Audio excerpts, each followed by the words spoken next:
Subscribe कीजिए defence squad channel को और बेल आइकन को दबाइए लेटेस्ट डिफेंस वीडियोस सबसे पहले देखने के लिए। हेलो फ्रेंड्स, स्वागत है आपका डिफेंस ज्ञान सीरीज के एक फ्रेश एपिसोड में। हमने अपने पिछले एपिसोड में आपको बताया था कि आप इंडियन नेवी को एज एन ऑफिसर कैसे ज्वाइन कर सकते हैं, जिसका लिंक आपको इस वीडियो के डिस्क्रिप्शन में मिल जाएगा। तो आज के एपिसोड में हम आपको उन तरीकों के बारे में बताएंगे जिनके थ्रू आप इंडियन एयरफोर्स को एज एन ऑफिसर ज्वाइन कर सकते हैं। So without wasting any time, let's begin.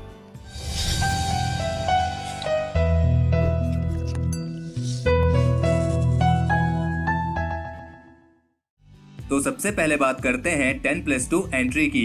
Indian air force को डायरेक्ट 10+2 के बाद एज एन ऑफिसर ज्वाइन करने के लिए केवल एक ही एंट्री होती है और वो है एनडीए एंट्री। जैसा कि हम आपको अपनी पिछली वीडियोस में बता चुके हैं कि एनडीए एग्जाम यूपीएससी द्वारा साल में 2 बार कंडक्ट कराया जाता है और इसके थ्रू आप इंडियन आर्म फोर्सेस की तीनों सर्विसेज यानी इंडियन आर्मी, इंडियन एयरफोर्स और इंडियन नेवी किसी के लिए भी अप्लाई कर सकते हैं। लेकिन एनडीए के थ्रू इंडियन नेवी और इंडियन एयरफोर्स के लिए अप्लाई करने के लिए आपके पास 10+2 में फिजिक्स और मैथमेटिक्स का होना कंपलसरी है। यानी इसका मतलब ये हुआ कि एनडीए के थ्रू इंडियन एयरफोर्स के लिए केवल साइंस स्ट्रीम स्टूडेंट्स ही अप्लाई कर सकते हैं। इसके लिए कैंडिडेट्स की एज लिमिट 16.5 से 19.5 साल के बीच में होनी चाहिए और इसके लिए केवल अनमैरिड मेल कैंडिडेट्स ही अप्लाई कर सकते हैं। और अगर बात करें इसके एजुकेशनल क्वालिफिकेशन की, तो इसके लिए कैंडिडेट्स के पास 10+2 में फिजिक्स और मैथमेटिक्स का होना कंपलसरी है। और अगर आप 10+2 में हैं या आपका 10+2 कंप्लीट हो चुका है तो आप इस एंट्री के लिए अप्लाई कर सकते हैं। इसका नोटिफिकेशन साल में 2 बार दिसंबर, जनवरी और जून, जुलाई के महीने में आता है और इसमें अप्लाई करने के लिए आप यूपीएससी की ऑफिशियल वेबसाइट upsc.gov.in पर जाकर लॉगिन कर सकते हैं। तो अब बात करते हैं ग्रेजुएशन एंट्रीज की, जिनमें सबसे पहली एंट्री है एफकेट एंट्री। एफकेट का मतलब है एयरफोर्स कॉमन एडमिशन टेस्ट और ये एग्जाम इंडियन एयरफोर्स द्वारा साल में 2 बार कंडक्ट कराया जाता है।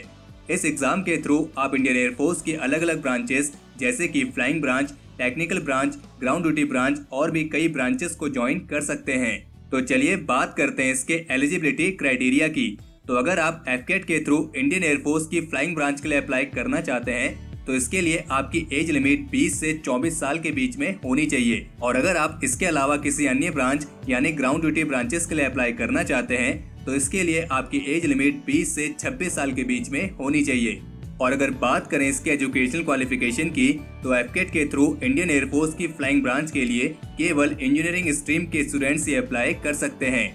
अगर आप अपने इंजीनियरिंग के फाइनल ईयर में हैं या आपका इंजीनियरिंग कंप्लीट हो चुका है तो आप एफकेट के थ्रू इंडियन एयरफोर्स की फ्लाइंग ब्रांच के लिए अप्लाई कर सकते हैं। और अगर आप नॉन टेक्निकल बैकग्राउंड से हैं और ग्रेजुएशन के फाइनल ईयर में हैं या आपका ग्रेजुएशन कंप्लीट हो चुका है तो आप एफकेट के थ्रू इंडियन एयरफोर्स की नॉन टेक्निकल ब्रांचेस यानी कि ग्राउंड ड्यूटी ब्रांचेस के लिए अप्लाई कर सकते हैं। लेकिन ध्यान रहे, एफकेट के लिए अप्लाई करने के लिए ग्रेजुएशन में मिनिमम 60% मार्क्स का होना कंपलसरी है और इस एंट्री के लिए अनमैरिड मेल और female both candidates are eligible.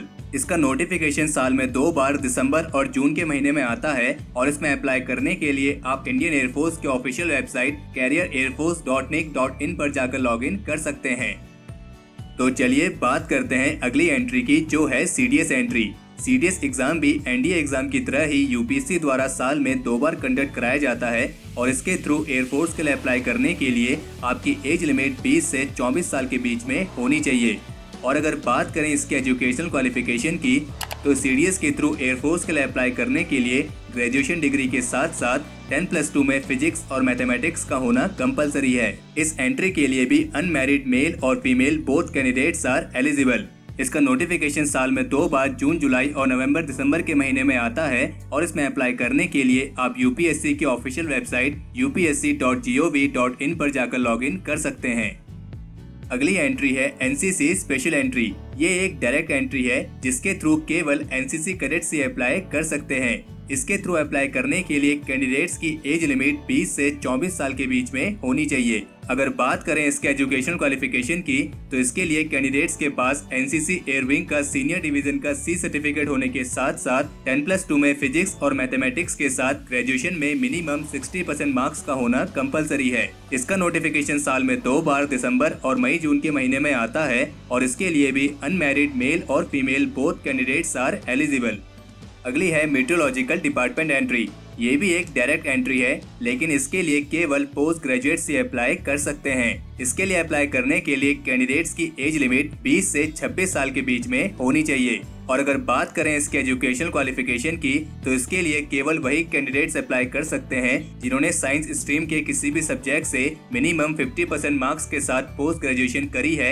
और इस एंट्री के लिए पोस्ट ग्रेजुएशन के साथ ही ग्रेजुएशन में फिजिक्स और मैथमेटिक्स जैसे सब्जेक्ट्स का होना भी कंपलसरी है। इस एंट्री के लिए भी मेल और female both candidates are eligible. और इसका नोटिफिकेशन साल में 2 बार जनवरी, फरवरी और जुलाई, अगस्त के महीने में आता है। और इसमें अप्लाई करने के लिए आप इंडियन एयरफोर्स की ऑफिशियल वेबसाइट careerairforce.nic.in पर जाकर लॉगिन कर सकते हैं। तो ये थी वो 5 एंट्रीज जिनके थ्रू आप इंडियन एयरफोर्स को एज एन ऑफिसर ज्वाइन कर सकते हैं। तो हमारे आज के इस एपिसोड के लिए इतना ही। अगर इस वीडियो को लेकर आपका कोई सुझाव या सजेशंस हो तो उसे कमेंट सेक्शन में शेयर जरूर करें। और अगर आपको ये वीडियो पसंद आई हो तो इस वीडियो को लाइक करें और अपने फ्रेंड के साथ शेयर करें। और अगर आपने अभी तक चैनल को सब्सक्राइब नहीं किया है तो चैनल को सब्सक्राइब करना ना भूलें।